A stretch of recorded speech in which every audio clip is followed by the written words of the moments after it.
মালিক জিজ্ঞাসা করে প্রতিদিন, বান্দা কি কারণে আমাকে ছেড়ে দিলা? হ্যাঁ,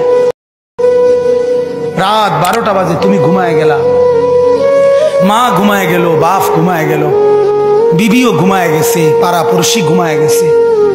আল্লাহ বলেন আমি তো ঘুমাই নাই বান্দা, আমিও তো ঘুমাই নাই। সারাদিনে আমিও তো জগৎটা পরিচালনা করছি, তবুও তো আমার কোনো ক্লান্তি নাই, আমি তো ঘুমাই নাই।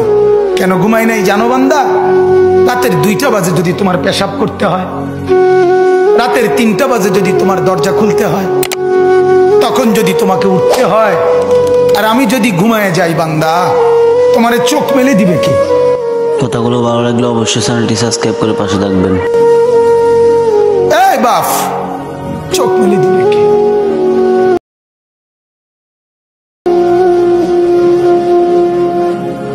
আল্লাহ আমাদেরকে মাফ করে। কোরআনুল কারীমের মধ্যে আল্লাহ তাআলা বলছে, ওয়া হুয়াল্লাযী ইয়াতাওয়াফফাকুম বিল-লাইল। কোরআনে আল্লাহ বলে, বান্দা শোনো, প্রত্যেকটা মানুষকে রাত গভীরে যে ঘুম আমি দেই, সেটা ঘুম না, আমি ওয়াফাত দেই, আমি মূলত মৃত্যু দিয়ে দেই।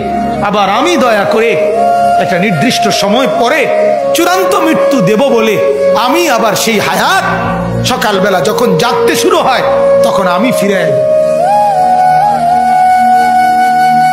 দেয় আল্লাহ। এমনও মানুষ আছে পৃথিবীতে, রাত্রিবেলা ঘুমাইছিল ভালো মানুষ, সকালবেলা আর জাগে নাই। আমার একজন দূরসম্পর্কীয় চাচা আছে, প্রফেসর ছিলেন, ভালো মানুষ ছিলেন, রাত্রিবেলা জলজ্জান্ত মানুষ ঘুমাইছে, সকালবেলা আর দরজা খুলে দেখছে ওই মানুষটা জীবিত ছিল না, মারা গেছে। হতে পারে না? হতে পারে কিনা বলেন না? তাইলে বছরের পর বছর, মাসের পর মাস, এই বাপ, বাহিরের কারো চিন্তা করে বাদ দেন। আপনারা যারা বসছেন, আপনাকে বলছি, আপনি কষ্ট করে বসছেন, রাতের 12টা বাজে, রাতের 12টা বাজে, এত কষ্ট করে বসছেন, বিনিময়ে একটু ভাবেন, একটু ভাবেন, অনুরোধ আমার, একটু ভাবেন। আজ মাঝে মাঝে মন চায় আল্লাহর বান্দা মুসলমানদেরকে বুকে জড়ায় ধরে কাঁদি যে বাপ কেন এত ভুল করছেন, আল্লাহকে কেন এত নারাজ করছেন? যার বিবি বেপর্দা, আপনি আল্লাহকে কত পরিমাণ নারাজ করাচ্ছেন। যার স্ত্রী, যার মেয়ে বেপর্দা, আপনি আল্লাহকে কি পরিমাণ নারাজ করছেন বলেন? এক কুকুর মরলে, লাশ ফেলে রাখলে যেই দুর্গন্ধ ছড়ায়, সেই দুর্গন্ধে অল্প কিছু মানুষের কষ্ট হয় কিছুক্ষণ, কিন্তু এক নারী বেপর্দা হাঁটলে যে যুবকগুলোর চরিত্র নষ্ট হয়, সেই নারী এক মরা লাশওয়ালা কুত্তার চাইতেও বেশি দুর্গন্ধ ছড়ায়। কুকুরের দুর্গন্ধ এত বেশি ছড়ায় না, বেপর্দা নারীর দুর্গন্ধ যে পরিমাণ ছড়ায়। সে তো শত শত যুবক তার চরিত্র শেষ করে দিছে।